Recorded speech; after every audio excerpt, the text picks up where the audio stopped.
Mark chapter 6 verse 6b hanggang 13. Kuya, may verse 6b ba? Oo, kapag yung verse na hati sa gitna. 6b hanggang verse 13. Tapos pumunta si Jesus sa mga barangay para turuan ang mga tao doon. Tinawag niya ang 12 disciples at pinalakad niya sila ng dala-dalawa. Binigyan sila ni Jesus ng kapangyarihang magpalayas ng mga masasamang espiritu. Inutusan sila ni Jesus, tungkod lang ang pwede niyong dalhin. Hindi kayo pwedeng magdala ng kahit na anong pagkain, bag at pera. Mag-sandals kayo pero huwag kayong magdala ng extra damit. Sabi pa niya, kung saang bahay kayo winelcome, dun lang kayo magstay habang nandun kayo sa lugar na yon. Kung ayaw kayong tanggapin at pakinggan ng mga tao sa lugar, umalis kayo doon, ipagpag nyo ang alikabok sa mga paa nyo bilang warning doon sa mga ayaw tumanggap sa inyo. Kaya umalis ang mga disciples at nag-preach sila sa mga tao na dapat silang magsisi sa mga kasalanan nila.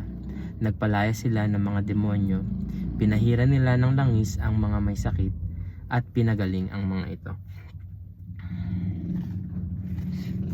Tanong: nagmimilagro pa ba si Jesus kagaya nung ginagawa niya noong panahon na yun, sa panahon niyon? Sagot: opo. Marami ako nakita ng miracle na may sakit, nakalakad, yung balik ko yung kamay, biglang tumuwid. Marami pang milagro na nagagawa ang Diyos hanggang sa panahon ngayon. And actually, yung isang tao lang na maniwala kay Jesus Christ, milagro yun eh. Kuya, paano milagro? Kasi dati, feeling ko mas mauuna pang pumuti yung uwak kaysa sa matuto ako magpatawad eh. Pero natuto ako magpatawad, milagro yun. When you get to know Jesus, you will learn a lot of things na hindi mo iniisip na kaya mo pala. For example, yung mag-share ng gospel.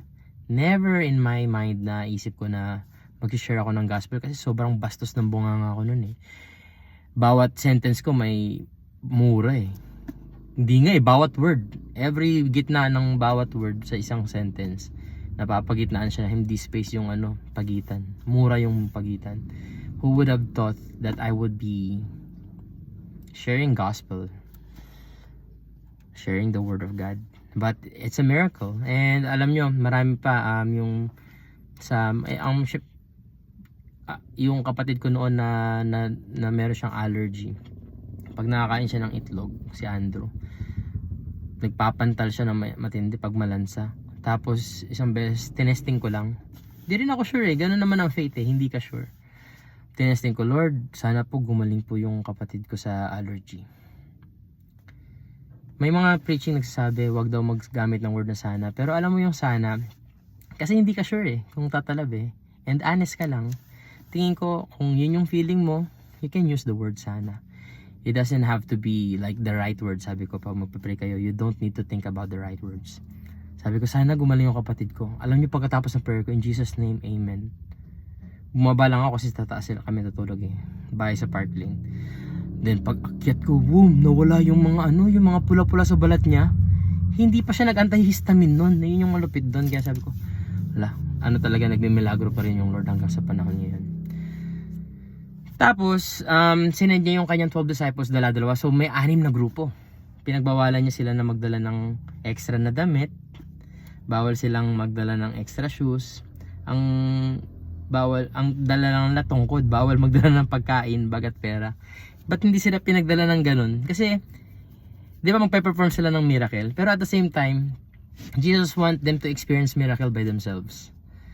Na ipoprovide ng Lord. Kapag may pinapagawa yung Diyos sa inyo, gawin nyo lang. Kasi ipoprovide ng Lord yung kakailanganin mo para magawa mo yung bagay na yon na pinagagawa ng Diyos. Huwag kang umasa sa tao, huwag kang tumingin sa tao. Kasi God will provide it. Siyempre gagamitin niya tao, 'di ba? Pero pag yung naka-focus ka na kasi sa tao, madidisappoint ka eh. Believe me, madidisappoint ka. Pag sa tao ka tumingin, madidisappoint ka. Pero pag sa Lord ka lang talaga nagtiwala, you would be amazed and hindi mo ini-expect, di mo kakilala gagamitin ng Lord to bless you.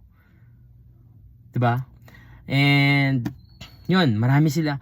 Ngayon na-delegate ni Jesus yun. Tapos 'di ba, ang dami niya pinagagaling, ang dami niyang pinalalayas ng mga masamang espiritu, syempre di ba isa lang siya. It would be better kapag mas marami sila. So yung disciples niya binigyan niya ng authority to do it, the same thing that he's doing. And mas maraming nakaranas ng healing, ng deliverance from the evil spirits that time. Nag-preach sila sa mga tao na dapat silang magsisi sa mga kasalanan nila. Nagpalaya sila ng mga demonyo, pinahiran nila ng langis sa mga may sakit, at pinagaling ang mga ito. So, number 1, secondary lang pala yung pagpapagaling, no? Ano yung pinaka-purpose nila? Pagpapagaling, yes, that's part of it, pero secondary lang. Ano yung primary purpose? Mag-preach. Ano yung pipreach natin? Magsisi sa mga kasalanan. So, that's what I'm doing. Kung mapapansin nyo, episode 30 na tayo. If you want to backtrack mula episode 1, pwede nyo siyang pwede nyo tong i-binge watch. Alam nyo bakit? Kasi sa Netflix may bayad, dito wala, di ba? I-binge watch nyo na. So, pampadami ng views. Kasi pag mas marami daw views, mas binabato daw ng algorithm sa mas maraming tao. Di ako sure, pero what if, di ba? Who knows? So, I've been preaching that everyone should repent. Hanggang ngayon ako, nagre-repent ako araw-araw. Para siyang pagpuputol ng kuko. Sabi ni Kuya Ben yun sa akin dati. Alam mo bro, yung repentance para siyang pagpuputol ng kuko, no? Hindi pwedeng isahang mo lang gagawin. Kailangan constantly. Tapos may nakumpos nga si Kuya Ben na kanta nun I am in a constant change. I will never be the same. Cause you're in me. And you're with me. I am in a constant change. By your mercy and grace, you renew me. Replenish. You renew me. I'm restored. Wala lang, naalala ko lang. Kuya Ben, balik ka na sa Lord. Tapos yan, si Kuya Ben po yung BTDT, kung kilala nyo po. Siya po ang tagagawa ng beats ni Glock 9, RVT, Hero, at marami pang iba. Siya rin po ang music producer ni Kuya A. Kilala niyo yung bagong artist ngayon, si Kuya A? So ako po yun. Hindi, joke lang.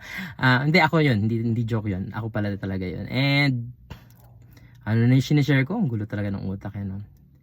I'm preaching that everyone should repent of their sin. Magsisi tayo sa mga kasalanan natin. Kasi, ano pa bang gagawin sa kasalanan, no? Bibabyhin, iingatan. Alam ko, yun lang yung purpose, no? Yun lang yung pwede nating magawa sa kasalanan, May iba pa ba kayo naisip? Share nyo nga.